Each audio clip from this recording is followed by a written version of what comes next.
और साली के गैर ज़रूरी ताल्लुकात। मेरी बड़ी बहन के शौहर बैरून मुल्क में हैं, तकरीबन 3-4 साल हो गए हैं। इनका कोई भी काम होता है तो मेरे शौहर से करवाती है, यानी मेरी बड़ी बहन के शौहर, यानी इनकी बहन इनके शौहर से जो भी काम हो गर्भदारी का वो करवाती है। कभी खुद भी इनके साथ चली जाती हैं। पहले मैंने कुछ नहीं कहा, लेकिन बाद में मुझे खटका हुआ तो मैंने इससे मना कर दिया, लेकिन इसके बावजूद ये सिलसिला जारी रहा।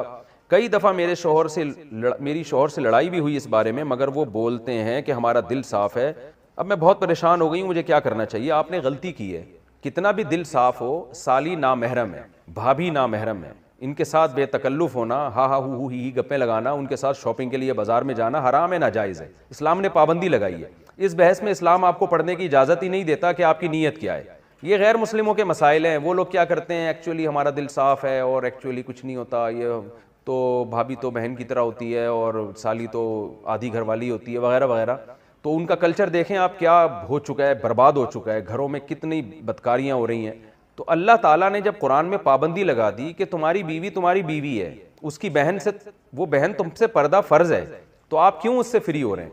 तो जब आपके शौहर आपके साली जो है ना उससे बेतकल्लुफ़ हो रहे थे, आपको उनको डराना चाहिए था अल्लाह के अजाब से। मर्द ये गड़बड़ कर रहे होते हैं कि हमारा दिल साफ़ है। आप बोले भाई आपका दिल साफ़ है या नहीं है, आप कोई फरिश्ते नहीं हैं, आपकी शादी मुझसे हुई है, मेरी बहन से नहीं हुई। और अपनी बहन को भी सीधा कर दें कि तुम क्यों इससे फ्री हो, कि मेरे शौहर से तुम क्यों फ्री हो रही हो। तो ये बहस ही गलत है कि दिल साफ़ है या ख़राब है। इस्लाम ने बेसिक पर ही पाबंदी लगा दी है। तो भाभी पर भी लाजिम है कि वो देवर से पर्दा करे। अल्हम्दुलिल्लाह, मैं नेमत के तौर पे बयान कर रहा हूँ, शो मारने के लिए नहीं। मैं इसलिए बयान कर रहा हूँ कि लोग कहते हैं कि ये आजकल मुमकिन ही नहीं है जॉइंट फैमिली में पर्दा। तो हम 4 भाई हम घर में इकट्ठे रहते थे। हमारे वालिद साहब का घर था, 200 गज का घर था, कोई ये भी नहीं कि 1000 गज का कोई बंगला हो। 200 गज के घर में हम 4 भाई और चारों की ज़ौजात भी रहती थी। अल्लाह का शुक्र है, हमने कभी हमारी भाभी हमारे सामने नहीं आके बैठी। हम रहे हैं, कई साल इकट्ठे रहे हैं। भाभी हमसे पर्दा करती थी, मेरी ज़ौजा मेरे भाइयों से पर्दा करती हैं। हालांकि हम सब भाई बेतकल्लुफ़ हैं, लेकिन ऐसा अल्हम्दुलिल्लाह नहीं होता था, अब भी नहीं होता कि बैठे हुए हैं और जनाब फ्री हो रहे हैं, भाभी सामने आके बैठ गई और गप्पे मार रहे हैं। हमें तो हैरानगी होती है ये घरों में क्या माहौल चल रहा है, क्या बेहूदगी वाला माहौल है। तो बिल्कुल गलत है। इसको ठीक है, मैं नहीं कह रहा कि सारे गलत हैं। कोई भाभी देवर से बेतकल्लुफ़ हो रही है तो उसकी नीयत ख़राब है। मैं नीयतों पे डाके नहीं डाल रहा, ना मैं शुबा कर रहा हूँ, लेकिन इस्लाम ने एक ज़ाब्ता उसूल बयान कर दिया है कि नामहरम इज़ नामहरम। आपकी बहन है, उससे बेतकल्लुफ़ हों, अपनी खाला से, फुप्पी से बेतकल्लुफ़ हों, अपनी भांजी से, बेटी से, सौतेली बेटी से, ये आपकी बेटियां हैं, पोतियां, नवासियां, ये आपकी औलादें हैं।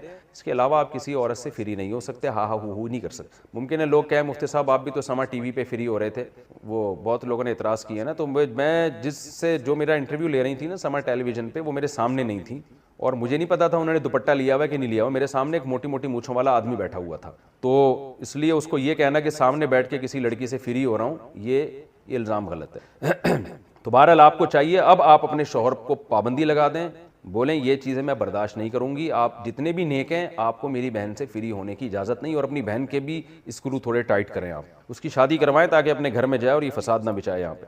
क्या शादीशुदा या कंवारी हुई साली से अगर रिलेशन हो जाए तो इससे निकाह टूट जाता है? देखो, साली से रिलेशन हराम है, बहुत बड़ा जुर्म है। वजह उसकी ये कि उससे निकाह जब हराम अल्लाह ने कर दिया तो जिना तो और ज्यादा हराम है। तो लेकिन उससे निकाह नहीं टूटता। अगर कोई खुदा न खास्ता साली से किसी का रिलेशन हो जाए तो बीवी से निकाह खराब नहीं हो।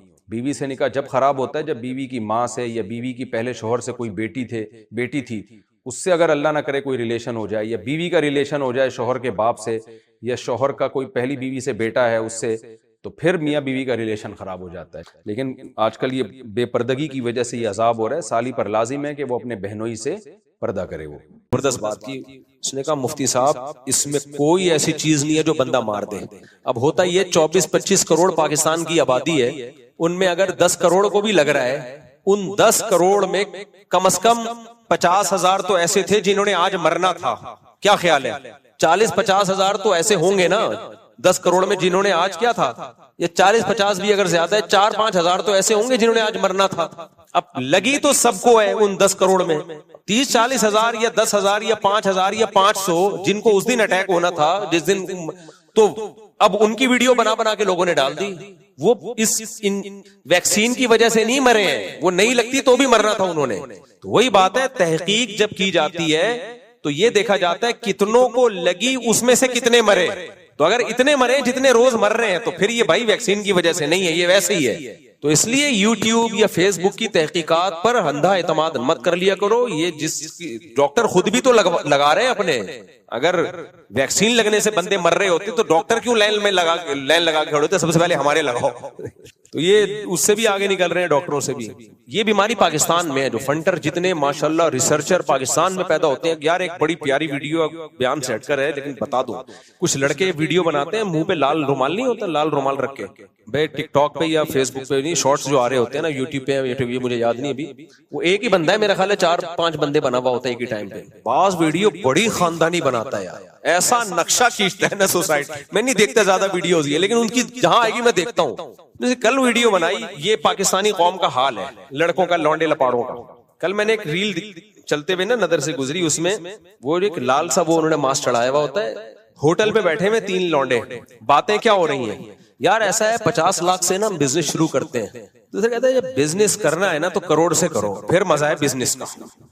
वो दूसरा और तीसरा उसकी, हाँ यार बिजनेस हो तो फिर करोड़ तो हो कम से कम, 50 में क्या होता है। फिर कहा चलो तीनों मिलके पैसे मिलाते हैं। यार जब तीनों, या भी मुझे पूरे अल्फाज तो याद नहीं है ना, मैं तो रट्टा थोड़ी लगा के मैंने याद किया, हो सकता है कुछ उनकी ताबीर में मेरी ताबीर में थोड़ा फर्क आ जाए, लेकिन जो मैसेज है वो मैसेज उनका जो देना चाह रहे हैं ना, वो मैं बता रहा हूँ। कहा यार अगर तीनों ने मिला के करना है, 50 मेरे 50 तेरे और 1.5 करोड़, यार 1.5 नहीं करना है तो फिर 2 करोड़ से करो। यही बातें होती है ना। अबे मजा बिजनेस का जब ही आएगा जब कम से कम कितने 2 करोड़। इतने में वो होटल में बैठे, वो आया चाय, उसने कहा यार 3 दूध पत्ती ले आओ। कह रहा मेरे पास तो पैसे नहीं। क्या ऐसा कर, एक ले आए, दोनों आधी आधी पी लेंगे, दोनों क्या कर लेंगे, आधी आधी। वो चला गया। फिर बातें यार 2 में आजकल कुछ नहीं होता, करना है तो किससे करो, 3 करोड़ से करो। ऐसी बातें चल रही। वो आया पराठा, चीज वाला पराठा, इतने का अबे चीज वाला नहीं सादा ले आ। वो भी 3 नहीं, 3 आदमी एक पराठे में शरीक हो रहे हैं। बातें क्या हो रही हैं, 1.5 से करो, 2 करोड़ से नहीं, 3 करोड़ से। आखिर में पैसे मांगने आया तो पैसे ही नहीं निकल रहे जेब से। वो कह रहे तुम कम वक्त बातें तो 3 करोड़ 4 करोड़ 18 करोड़ की कर रहे हैं। तो यही है, आप होटलों पे जाके देखो, ऐसी बड़ी बड़ी बातें। और कट चाय मंगवा रहे होंगे, चाहे कौन सी मंगवा रहे हो, 2 कट ले आ, 2 कट ले। बड़ी उनकी वीडियोस में अच्छी बात है, बेहूदगी नहीं होती। एक और मैंने वीडियो देखी, बड़ा मजा आया, मैंने बड़ी शेयर की। मैंने कहा यार हमें अपनी बचपन याद दिला दिया इन्होंने।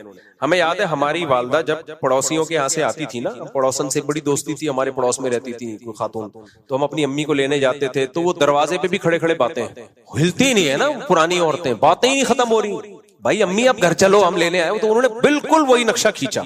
तो पड़ोस से अम्मी निकल के आई है, अम्मी को लेने आया, वो फिर दरवाजे पे बातें, फिर बातें ही खत्म नहीं हो रही उनकी। फिर वो अच्छा चलो चलते हैं, अच्छा हाँ वही चलते हैं। अच्छा वो बताना आज खाने में क्या पकाया है, आज कद्दू, हाँ कद्दू जरा सस्ते हो गए हैं। वो मुझे पूरे अल्फाज याद नहीं उनके, इतनी लंबी बातें, बंदा बेजार आ गया यार। मैंने कहा यार इस बंदे ने सही नक्शा खींचा है। पहले ऐसे ही होता था, खवातीन अम्मी को लेने जाओ ना, कि भी बुलाया है घर में, खाना पका दो, ये कर दो, तो वो पुरानी औरतों की बातें खत्म नहीं होती थी। कहते हैं 2 खवातीन को जेल हो गई 20 साल इकट्ठी रही ना वो। तो जब जिस दिन रिहाई मिली तो कह रही बहन कुछ बातें रह गई, इंशाल्लाह फिर मिले तो करेंगे। जेलर ने कहा यार 20 साल में तुम्हारी बातें खत्म नहीं हुई। तो बड़ा अच्छा बना, उसमें बेहयाई नहीं है, बेहूदगी नहीं है। मुझे उन्होंने कोई पैसे नहीं दिए। कहते हैं अच्छा मुफ्ती साहब कमर्शियल हो गए हमारी। अच्छा उसमें एक और भी बड़ा जबरदस्त, ताजा ताजा, पुराने लोगों को ताजा ताजा शौक भी होता है, ताजा गोश्त अपने सामने कटवा के लाए हैं, ताजा ताजा ताजा ताजा। अच्छा उन दिनों में मेरी भिंडी लग रही थी, मैं भी ताजा ताजा भिंडी खा रहा था। जिसको मैं भिंडी खिलाता बोलता बिल्कुल ताजा ताजा है, ताजा ताजा। तो उस पे हमारे भांजों ने भेजी, बोले ये ताजा ताजा का इन्होंने बेड़ा गर्क कर दिया है, तो ताजा ताजा। फिर वो दादे लोग ये बातें कर रहे होते ना, अबे तुम लोग तो ये फ्रोजन मुर्गी खाते हो, हम तो ताजा ताजा मुर्गा काट के खाते थे। तो एक ने, अब मुकाबले हो रहे हैं, तो एक ने कहा अबे सामने हम तो अंडा खरीदते थे, मुर्गी बिठाते थे, उस चूजे की अपने हिसाब से तालीम और तरबियत करते थे, फिर ताजा ताजा काट के खाते थे। तो ये बूढ़ों में ये मुकाबले होते हैं। उसके बाद से मैंने ये कहना छोड़ दिया ताजा ताजा भिंडी, लेकिन हमारी भिंडी ऑर्गेनिक थी, वो वाकई ताजा ताजा। अच्छा मेरे भाई, बीमारी का इलाज अल्लाह की तरफ से है, इस पर यकीन करना जरूरी है, भाई वो काफिर हो जाएगा। पूरी है, करीब का है, अफसोस हो रहा है। बीमारी का इलाज आप सल्लल्लाहु अलैहि वसल्लम ने बताया अल्लाह ताला की तरफ से, और इस पर यकीन करना जरूरी है। जो इनकार करेगा वो काफिर हो जाएगा। जैसे शहद में शिफा है। मेरी खाला की बेटी है, वालिदैन मेरी शादी करना चाहते हैं, लेकिन मुझे बीमारी का शादी से क्या ताल्लुक हो गया, लेकिन मुझे 10% भी दिल माइल नहीं है, इसकी तरफ क्या करूं? वालिदैन कहते हैं तुम्हारी बहन की शादी हमने अपनी पसंद से की है, तो तुम क्यों नहीं मानते? दो अलग अलग सवाल हैं जिनको गिडमिट कर दिया इन्होंने। भाई बीमारी और इलाज दोनों अल्लाह की तरफ से, लेकिन असबाब अल्लाह ने ही पैदा किए है ना, तो अल्लाह ही हमें हुक्म देता है असबाब इख्तियार करो। नजर किस पे रखो? अल्लाह पे रखो। बाकी आपका आपकी कजन से बिल्कुल भी दिल माइल नहीं है तो मना कर दो। फिर आप बेहतर है कि मान लो जहां माँ बाप कह रहे हैं वहां ज्यादा फायदा होता है, लेकिन बाज दफा बिल्कुल दिल माइल नहीं होता, जिंदगी की रौनक छिन जाती है, अजाब में आ जाते हैं लोग। ऐसी सूरत में एक दफा अड़ जाना वो ज्यादा बेहतर होता है बनिस्बत सारी जिंदगी रोते रहने। तो बिल्कुल ही दिल माइल नहीं है, थोड़ा बहुत भी दिल माइल है तो कर लो। जब शादी होती है मोहब्बत पैदा हो जाती है, माँ बाप का दिल ना दुखाओ तो ज्यादा अच्छा है। मेरे घर में बच्चे की विलादत है 4 मोहम्मद, कोई मसला ये है कि हॉस्पिटल वाले ज्यादातर केस ऑपरेशन की तरफ लेकर जाते हैं, इसमें क्या करना चाहिए? ये बिल्कुल सही बात है। बाहर मुल्कों में अगर ऑपरेशन कर देना डॉक्टर केस हो जाता है उसके खिलाफ, हमारे मुल्क में कुछ भी नहीं होता। तो गायनी की डॉक्टर और कसाईयों में थोड़ा सा ही फर्क रह गया है।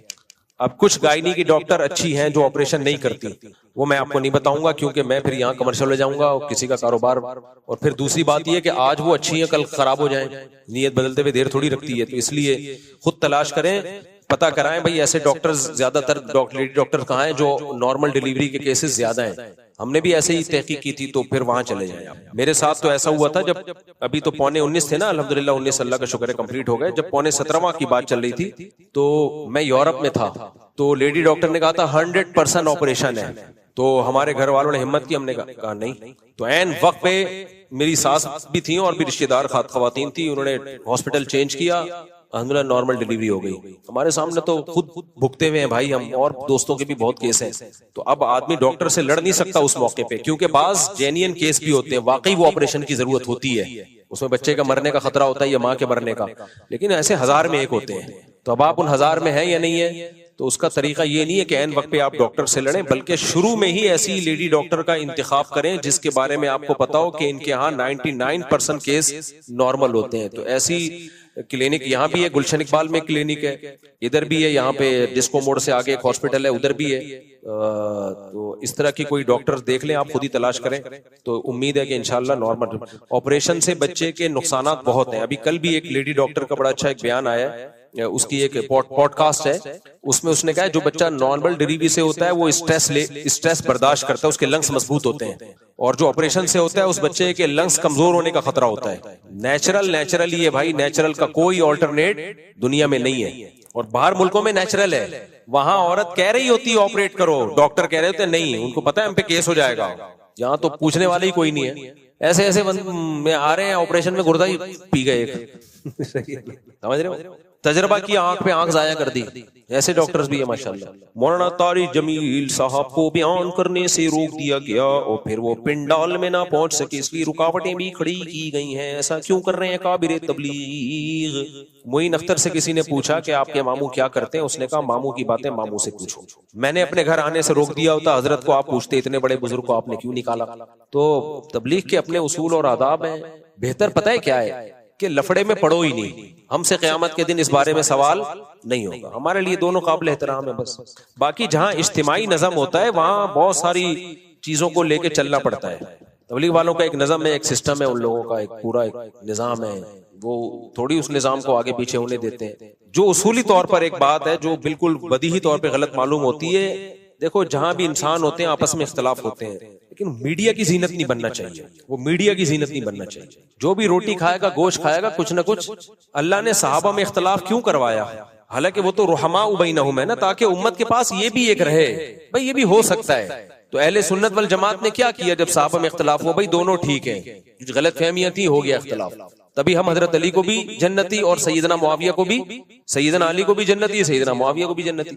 तो इसलिए लफड़े में ना पड़े, ज्यादा बेहतर है। मुफ्ती साहब नाम शीरी ज़ादा मेरे वाले साहब की ज़मीन में आप इस हक में बेहतरी की दुआ कर दें, अल्लाह ताला उन्हें सेहत अता फरमाए। दिल से दुआ है भाई, अल्लाह उनको सेहत अता फरमाए। अगर रिश्तेदारों में कोई गरीब हो तो उसकी मदद के लिए ज़कात दे सकते हैं, ज़कात बता के देनी चाहिए। गरीब हो तो दे सकते हैं, डबल सवाब मिलेगा। बता के ना दें, उसको हदिये के नाम पे दें।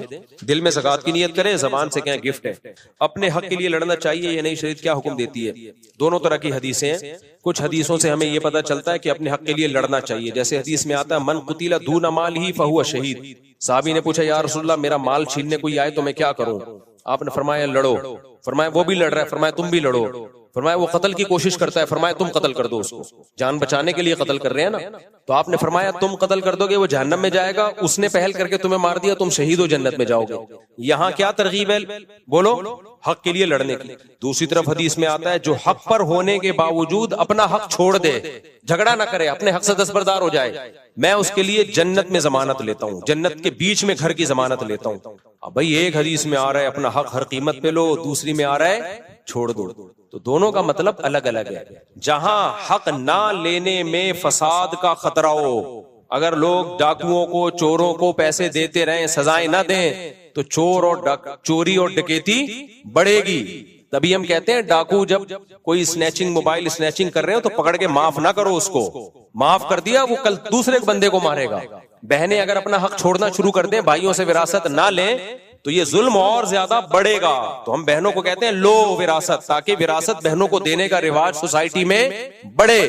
और बाज दफा ऐसा होता है कि अपना हक लेने से फसाद का खतरा होता है। सोसाइटी में फसाद कम नहीं होता बल्कि बढ़ता है, तो वहां छोड़ दो हक। जैसे कोई इज्तिमाई नज़म में खलल आ रहा है, इज्तिमाई नज़म में खलल आ रहा है आपकी वजह से, अगरचे आप पे जुल्म हुआ है, हक छोड़ दो भाई।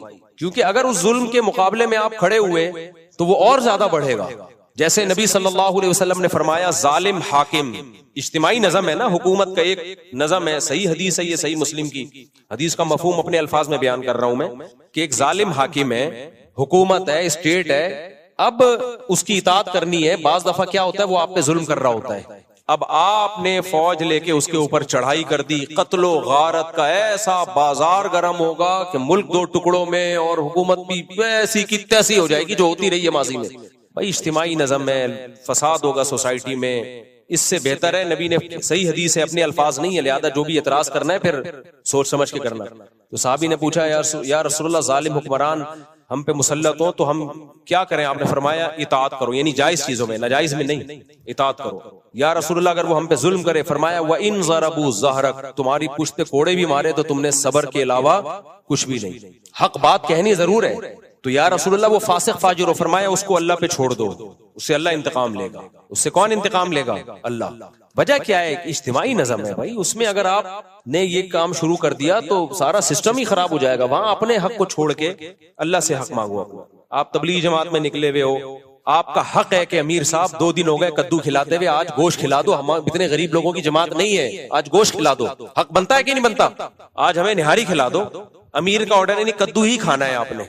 जुल्म है भाई है, जब पैसे भी गोश्त के हैं तो कद्दू क्यों खिला रहे हो? लेकिन वहां फड्डा करोगे, आपके नहीं जी मुझे गोश्त चाहिए, मुझे अंडे चाहिए, सारा निज़म खराब होगा, झगड़ा होगा, गश्त वश्त गया, कीमतें शुरू हो जाएंगी, यार ये कैसा अमीर है। तो वहां क्या करना है? अल्लाह के लिए क्या खा लो भाई? कद्दू खा लो आज, और कल भी उम्मीद रखो क्या मिलेंगे? कद्दू मिलेंगे। यहाँ इज्तिमाई नज़म है। बाज दफा बाप जुल्म कर रहा होता है, क्या आप बाप के साथ से लड़े यार आदमी, क्या इंतकाम है? अल्लाह की खातिर उसके एहसानात ज्यादा हैं भाई। हमें याद है हमारे उस्ताद जहाज में सफर कर रहे थे, उन्होंने वाकया सुनाया। अब जहाज में सीट पे झगड़ा हो गया, ये मेरी सीट है, वो कह रहे मेरी सीट है, इतना झगड़ा हो गया, वो तो नंबर लिखे हुए थे, मुझे नहीं पता वो वजह क्या बनी उसकी। तो एक वो दोनों अरबी थे, लड़ रहे थे, तो हमारे उस्ताद गए, उन्होंने जाके अरबी में वो हदीस पढ़ी, नबी सल्लल्लाहु अलैहि वसल्लम ने फरमाया कि जो हक पर होने के बावजूद अपने हक से दस्तबरदार हो जाए, मैं उसके लिए जन्नत में घर की जमानत लेता हूं। अरबी था, उसने हदीस सुनी, उसने बोला मैं नहीं ले रहा ये सीट। गालिबन दूसरे भी कहा मैं भी नहीं ले रहा। वो भाई जन्नत का सुन के कौन क्या यार तुम बैठ जाओ यार। तो वजह उसकी ये कि भाई तुम लड़ते रहोगे, जहाज नहीं उड़ेगा, फड्डा होगा, और ये फड्डा बढ़ गया, हाथापाई शुरू, सारे तुम्हारी वजह से मुसीबत में गए हुए हैं। तो इसलिए कहीं हक हर कीमत पे लेना चाहिए, और कहीं कहीं अपने हक को बोलो छोड़ देना चाहिए। जहां छोड़ने में इस्लाह हो तो छोड़ दो, जहां हक लेने में सोसाइटी की इस्लाह है तो हक लेके छोड़ो, फिर हक से दस्तबरदार मत हो। बाज दफा हक इसलिए भी छोड़ना पड़ता है, आप में हक वसूल करने की ताकत ही नहीं है। आपको पता है सामने वाला इतना पावरफुल है, 2 चपेट लगा देगा और घूम जाओगे लट्टू की तरह, तो उसमें फंटर बनने की कोशिश करोगे तो गए। अच्छा भाई जल्दी जल्दी, बहुत ज्यादा टाइम हो गया अपने क्या कज़ा नमाज फर्ज से पहले पढ़ सकते हैं? जी पढ़ सकते हैं। मुफ्ती साहब अपने अभी बयान में कहा कि बहुत लोग आखिरत वाले दिन।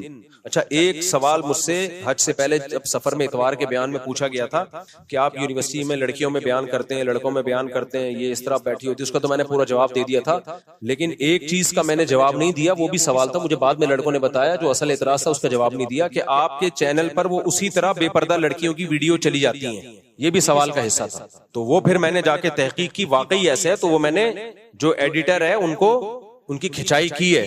जो बयान करना तो एक मजबूरी है, लेकिन उनकी खुली डुल्ली तस्वीरें फिर चैनल पे किस बेस पे डाल रहे हो भाई, उसको बिलर करो। तो वो मेरा कसूर नहीं है, ना मुझे पता था, तो वो जो एडिटर है उसका कसूर है, उसकी मैंने खिंचाई कर ली है। तो वो मेरे जानबूझकर नहीं हुआ, वो इश्काल जिसका भी था वो वैलिड था इश्काल, वो वाकई इश्काल था, और उसका शुक्रिया कि उसने हमारी इस तरफ तवज्जो दिलाई। और मेरे भाई चश्मा भी बुल बुड्ढों वाला रखा हुआ है आपने, आखिरत वाले दिन।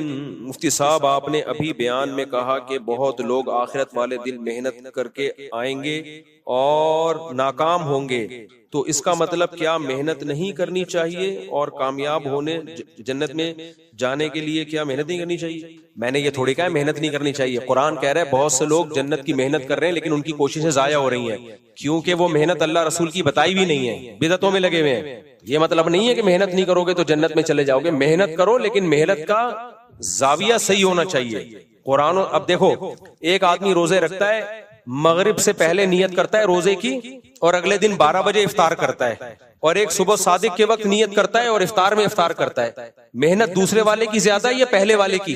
पहले वाले की मेहनत डबल है, सवाब ढेलेगा नहीं है, क्योंकि रोजे का टाइम रात है ही नहीं, रोजे का टाइम सुबह सादिक से लेके गुरूब आफ्ताब है। आपने 24 घंटे का रोजा रख लिया बेवक्त। एक आदमी फजर में 2 रकत पढ़ता है और 4 सजदे करता है, दूसरा आदमी फजर की 8 रकतें पढ़ता है और 16 सजदे करता है। मेहनत किसकी ज्यादा है? दूसरे की। सवाब टकेगा नहीं है, बल्कि नमाज वाजिबुल इआदा है, उल्टा गुनाह हुआ। तो थोड़ी मेहनत हो, सही सिमत में हो, उसका सवाब मिलेगा। अखबल तरीके से मेहनत हो रही है, अपनी तरफ से मेहनत पे मेहनत हुई जा रही है, उसका देने का सवाब नहीं। जैसे मैंने बताया था, एहराम में मैला कुचैला हाजी अल्लाह को पसंद है, लेकिन आप कीचड़ में जाके लथपथ हो रहे हो एहराम में कि मैला कुचैला पसंद है, अब पसंद नहीं है। सही है, जो अल्लाह की तरफ से मैल कुचैला आ गया, वो वाला मैला कुचैला, वो अल्लाह की, उसकी निस्बत किसकी तरफ होगी? अल्लाह की तरफ।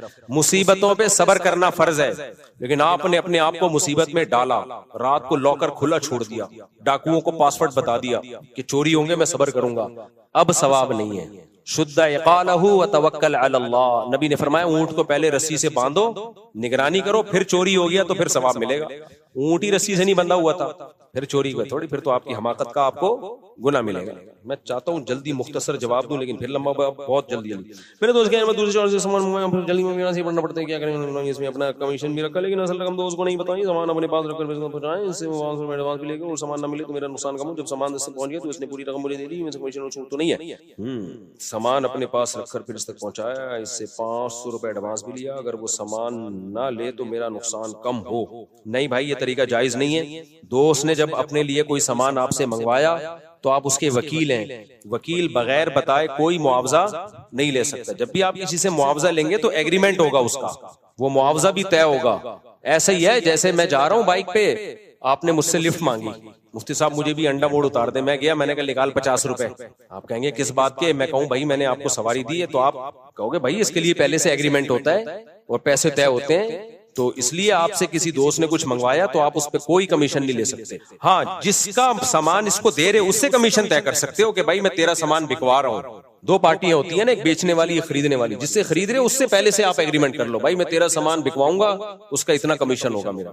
अच्छा मेरे भाई, ये भी हो गया मेरे भाई। मुफ्ती साहब मैं दूसरी शादी करना चाहता हूँ और इसके लिए रिश्ते भी तलाश कर रहा हूँ। अब मसला ये पूछना है कि मैं चूंकि मोबाइल पर ही राब्ता करता हूँ रिश्ते वालों से, तो पहली बेगम वो मैसेजेस देख लेती है और डिप्रेशन में चली जाती है। तो क्या इस वजह से मोबाइल का पासवर्ड बेगम से छुपाना सही है? रिश्ते तलाश करने का ये तरीका ही ठीक नहीं है। ठरकी बन के लड़कियों को ही रिसर्च करते रहो, क्योंकि ये तो फिर आपको ठरक की आदत पड़ेगी ना। इतनी लड़कियां देख रहे हो फेसबुक पे इधर उधर, ये तो बदनजरी का गुनाह मिलेगा। उसका तरीका ये है कि पहले दिमाग में रखो कि किस तरह के रिश्ता चाहिए, फिर जहां ऐसा पता चले उनके वालिदैन से जाके बात करो। और अगर आपका राब्ता लड़की से हो जाता है तो एक दफा बात कर लो, भाई मैं आपसे यहाँ निकाह का पैगाम भेजना चाहता हूँ, आपसे शादी करना चाहता हूँ, हाँ या ना में जवाब दे दे बस। आजकल क्या हो रहा है, लंबी लंबी फिर औरतें तो डिप्रेशन में जाएंगी ना। शादी के चक्कर में डेढ़ दर्जन लड़कियों से इन्होंने दोस्तियां लगाई हुई हैं। तो फिर गर्लफ्रेंड में और ये शादी वाले सिस्टम में फर्क क्या रह गया?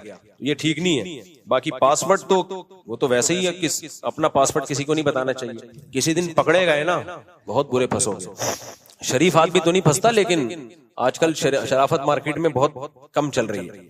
दूसरा, पासवर्ड इसलिए भी नहीं बताना चाहिए कि आप शरीफ होते हो, लेकिन बाज दफा गलत फहमियां फैल जाती हैं। मैंने ऐसे केस देखे हैं, किसी दोस्त ने लड़की बन के मैसेज भेज दिया, आई लव यू बोल दिया, और लड़कियों वाली आवाज पर मजाक किया। बेगम ऐसी बदगुमान हुई है, वो कस्में उठा उठा के कह रहा है, लेकिन दिल खराब हो गया। तभी अल्लाह उसके रसूल ने मना किया कि किसी की प्राइवेसी में दखल अंदाजी मत दो, ताकि बदगुमान ना हो एक दूसरे से। ये मना है, गलत है ये। जो खवातीन अपने शेख और मुर्शिद को इस्लाही खत लिखती हैं, उलमा ने लिखा है वो खत पढ़ना जायज नहीं है, इसलिए कि उसमें औरत अपने गुनाह लिख के दे रही होती है अपने किसी भी जो मेंटोर होता है कि ताकि मुझसे ये गुनाह छूटे। शौहर पढ़ लेगा वो बदगुमान हो जाएगा। तो बिला, हालांकि वो इस्लाह की नीयत से लिख रही है, वो ठीक होने के लिए कर रही है। तो इसलिए अल्लाह उसके रसूल के जो अहकामात हैं, भाई किसी की प्राइवेसी में मत घुसो। मैं लोगों से कहता हूं कि आपने अपने लड़कों को लैपटॉप दिया हुआ, कंप्यूटर दिया हुआ, जाके प्राइवेसी में मत घुसो। अपने बेटे की भी मत चेक करो हिस्ट्री में क्या है, बदगुमानी फैलेगी इससे। लोग कहते हैं इससे तो हो सकता है वो गलत यूज शुरू कर दे। भाई गलती का मौका ना दो। आप बोलो भाई आपको कंप्यूटर बंद कमरे में, अलग कमरे में बैठ के इस्तेमाल करने की इजाजत है ही नहीं, ये निजाम बनाओ ना।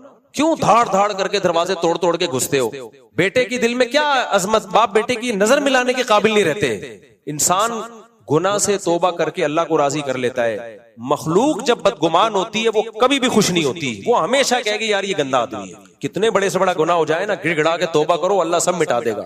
अल्लाह कहेगा मान लिया बस तू नेक है। ना अब्बा मानेगा, ना अम्मा मानेगी, ना बीवी मानेगी, ना शौहर मानेगा, ना पड़ोसी मानेंगे, ना दोस्त मानेगा। इसलिए अल्लाह के सामने तो सब गुनाह भी होते हैं, तौबा भी होती है। लोगों के सामने आपके गुनाह आएंगे मेरे भाई, आपकी तौबा नहीं आएगी। तो इसलिए इस्लाम ने हुक्म दिया एक दूसरे की प्राइवेसी में घुसने की कोशिश मत करो, और अगर किसी का गुनाह पता चल गया तो उसको छुपाओ, पर्दा डालो, उसको तौबा का मौका दो, संभलने का मौका दो। तो नौजवानों की निगरानी भी करनी है। तो निगरानी का तरीका ये, भाई बंद कमरे में कंवारे छड़े छाट को आप सिस्टम कंप्यूटर इस्तेमाल करने ही मत दो, मोबाइल इस्तेमाल करने मत दो। बच्चियों को एंड्रॉइड वाला मोबाइल लौंडे लपाड़ों को लेके ही मत दो। बोलो जब शादी हो जाएगी अभी नॉर्मल मोबाइल रखो, खासतौर पे जो टीनेजर लड़के होते हैं। और अगर दे दिया तो उसको बोलो भाई ओपन होगा जो कुछ भी होगा। बंद कमरे में घुसा हुआ है, वॉशरूम में घंटा लगा दिया, आई नहीं रहा। इतना कब्ज किसी को नहीं होता, 1 घंटा और वो बुढ़ापे में होते हैं ये कब्ज। इतने जवानी में तो इतना थोड़ी लंबा कब्ज होता है, 2 घंटे हो गए, या तो बेहोश हो गया है या अल्लाह खैर करे। अब आपने क्या किया, वॉशरूम में कैमरा लगा दिया, ये गलत है भाई, ये गलत है। तो तरीका ये है, बेटे को बोलो बेटा 1 घंटे से तू वॉशरूम में बैठा हुआ है, बाहर आ जा, बस निगरानी करो, इससे ज्यादा आगे मत घुसो। हमारे एक दोस्त थे, वो अल्लाह उनको शिफा दे, अब तो बेचारे बीमार हो गए।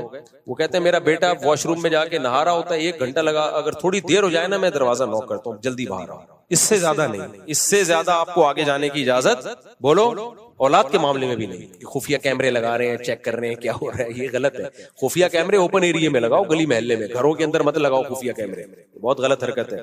तो मुफ्ती साहब अक्सर ट्रेन में सफर करता हूँ हैदराबाद से कराची, लेट होने की, आप तो बड़े हुए होंगे ट्रेन में, क्योंकि जो ट्रेनों में सफर करते हैं आधी जिंदगी फिर उनकी ट्रेन में ही बड़े हुए, इतनी लेट होती है ट्रेन। अक्सर टिकट ट्रेन के अंदर खरीदता हूँ, टिकट 650 का, तो हर दफा टिकट वाला कहता है 200 रुपए दे दे, टिकट नहीं है। तो क्या ये जायज है? जायज नहीं है मेरे भाई। आपने फिर क्या करना है, अगर टिकट नहीं मिला तो उतर के टिकट खरीद के फाड़ के फेंक दो, ताकि वो पैसे गवर्नमेंट के खाते में चले जाएं। जो ट्रेन आपने जितना इस्तेमाल किया ना वो पैसे गवर्नमेंट के खाते में। पूरा सफर बगैर टिकट के होता है, तो क्या जायज है भाई? उतर के अगले स्टेशन पे टिकट खरीदो, फाड़ दो उसको, ताकि गवर्नमेंट की आपने ट्रेन इस्तेमाल की ना तो उसका टिकट आप खरीद के फाड़ दो, ताकि वो बहुत ज्यादा हो गया भाई। 29 जून बरोज जुम्मा को आपसे निकाह पढ़वाना है। 29 जून में कनाडा में हूंगा, मेरे बयानात है वहां पे, वीडियो वो भी हमने क्लिप बना के डाल दिया, तो यहाँ मैं नहीं हूंगा। मुफ्ती साहब ऐसे कनाडा में असाइलम के लिए नहीं जा रहा, बयानात के लिए जा रहा। लोग समझते हैं कनाडा भाग रहा है, मुझे जितना मजा यहाँ आता है ना पाकिस्तान में, दुनिया में कहीं भी नहीं आता। ये जो मैंने रिपोर्ट पेश की ना, 2 अंडे 2 पराठे मलाई और खानदानी, ये चाय दुनिया में मिलती नहीं कहीं भाई, मिलती नहीं है। तो हमें यहाँ लाइफ को अल्लाह का शुक्र है बहुत मजे से एंजॉय कर रहे हैं, हमें क्या जरूरत है। लेकिन यहाँ जान को खतरे बहुत हैं, यहाँ इंसान की जिंदगी महफूज नहीं है, और खासतौर पे कराची में। लेकिन फिर भी मेरा कनाडा रहने का दिल नहीं करता, ना अमेरिका ना कनाडा। तो पाकिस्तान जो जिसको सही नशा लग गया ना, और पूरे पाकिस्तान में जिसको कराची का नशा लग गया, वो कराची छोड़ के नहीं जाएगा, दुनिया छोड़ देगा। लोगों ने छोड़ दी दुनिया, बम धमाके में हलाक हो गए गटर खुला हुआ था उसमें गिर गए, मर गए, लेकिन दुनिया छोड़ दी, कराची नहीं छोड़ा उन्होंने। अच्छा, एक दफा मैं ट्रेन में से आ रहा था पिंडी से कराची, तो बिजनेस क्लास था, तो 3 बंदे बैठे हुए थे उसमें। 2 उसमें कोई आर्मी के थे रिटायर, एक आर्मी का था, एक कोई बिजनेसमैन था स्कूल, और एक मैं बैठा हुआ था। अच्छा, वो दोनों थे पंजाब के। मुझे कहने लगे मुफ्ती साहब आप पंजाब रहो, कराची छोड़ दो, ये फलाना है ढिमकाना है, कराची छोड़ दो। मैंने कहा नहीं भाई, आदमी दुनिया छोड़ दे, कराची ना छोड़े। मैं ये बातें कर रहा हूँ, वो कह रहा है अबे आप लोग की बातें ऐसी, क्या है कराची में, क्या रखा हुआ है। मैंने कहा तुम रहे नहीं ना, तुम थोड़े दिन तुमने गुजारे हैं, तुम्हें क्या पता। इतने में फोन आ गया, मैंने स्पीकर ऑन किया हुआ था, फारिग था ट्रेन में, तो मैंने कहा चलो मसाइल का जवाब दे देते हैं। फोन आ गया खातून का, कहने लगी मेरा शौहर, मेरी शादी कराची में हुई थी, मैं कराची में रहती हूँ, मेरा शौहर पिंडी में ट्रांसफर हो गया, मुझे पिंडी लेके जा रहा है वो, मैं नहीं जाऊंगी। मैंने कहा आपका शौहर जहां भी जाए आपको वहां जाना पड़ेगा। कह रही नहीं, वो थोड़े दिन, वो कह रहे हैं मुस्तकिल यहीं शिफ्ट होना है। मैंने कहा आप चली जाएं फिर। मुफ्ती साहब मैं कराची में रहती हूँ, मैं दुनिया छोड़ दूंगी, कराची नहीं छोड़ूंगी। अब पूरे वर्डिंग मुझे याद नहीं है। मैंने कहा सुन लो भाई, सुन लो, ये दुनिया छोड़ देगी, शौहर छोड़ रही है, कराची नहीं छोड़ रही है।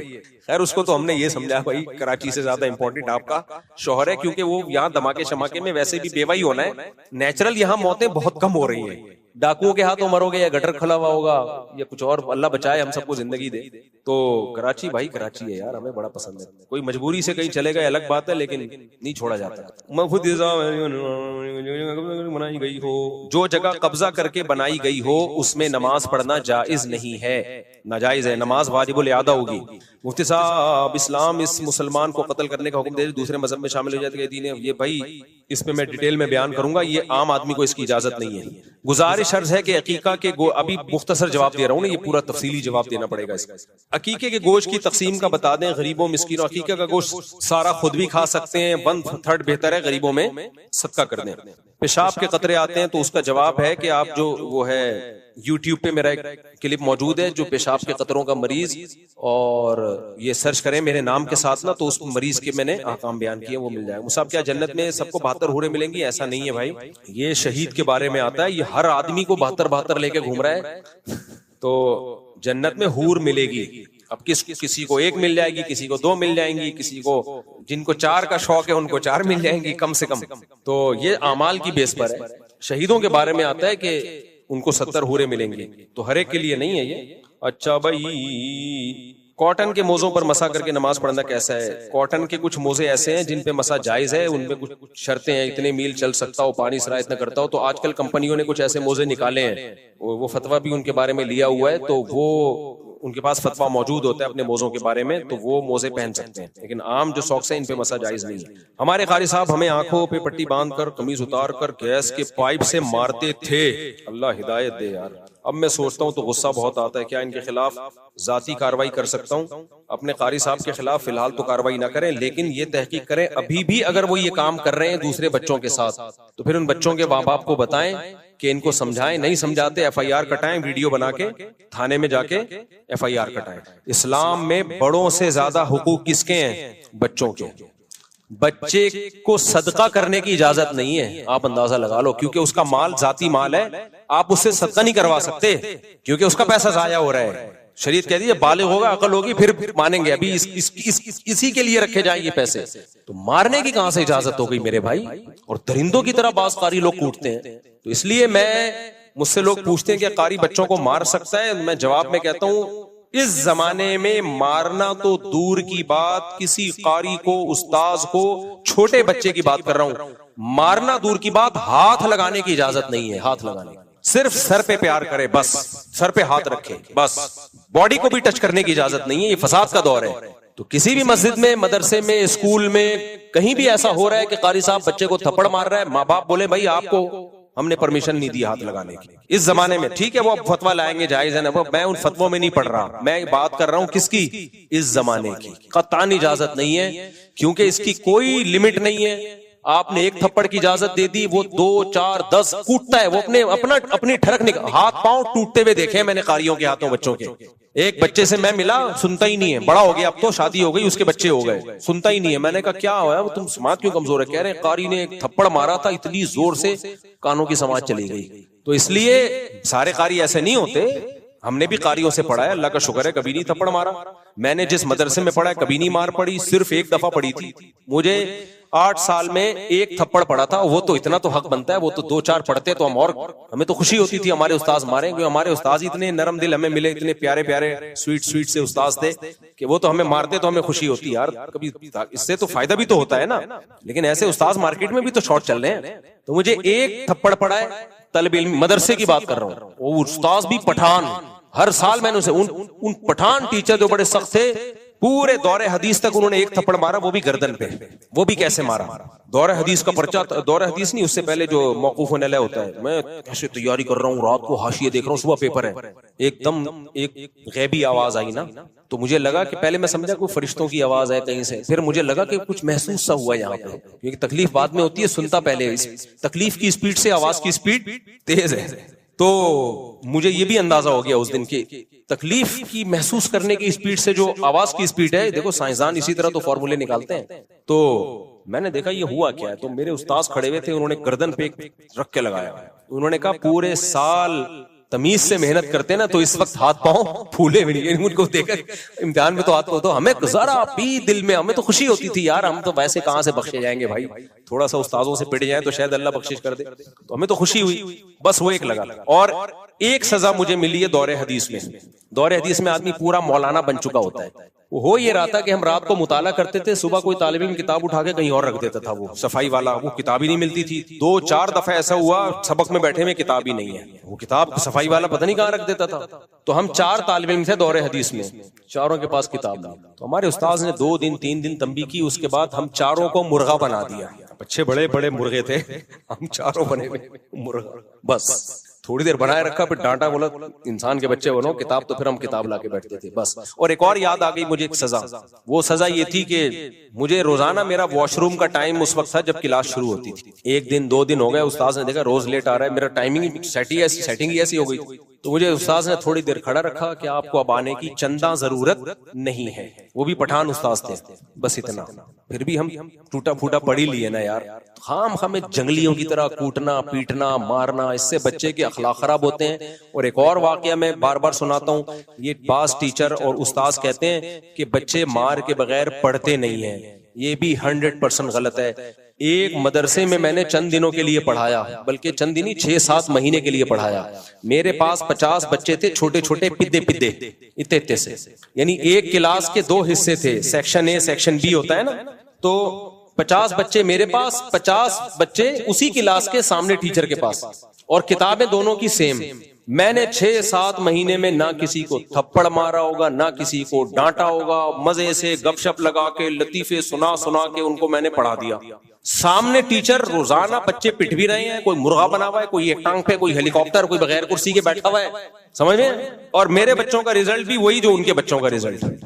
मैंने कहा अलग अलग मदरसा भी होता ना, मैं कहता इस मदरसे के बच्चे नालायक हैं, या अलग अलग क्लासें होती, या अलग अलग किताबें होती, तो कोई कह सकता था भाई वो किताब ऐसी है जो मार के बगैर नहीं पढ़ाई जा सकती, और ये किताब ऐसी है जो मार के बगैर पढ़ाई जा सकती। मैंने कहा मेरा ईमान और मजबूत हो गया, ये जो कहते हैं ना मार के बगैर बच्चे पढ़ते नहीं है, ये इनकी अपनी ठरक होती है, घर में बीवी के साथ इनका झगड़ा होता है, मसाइल होते हैं, या ये खुद इतने पिटे होते हैं बचपन में कि वो पिटाई आगे पार्सल कर रहे होते हैं। तो हमने तो पढ़ाया है भाई, ऐसे बच्चे तो ऐसे चुटकुले सुनाता तो हंसते थे, फिर पढ़ाना शुरू कर दे।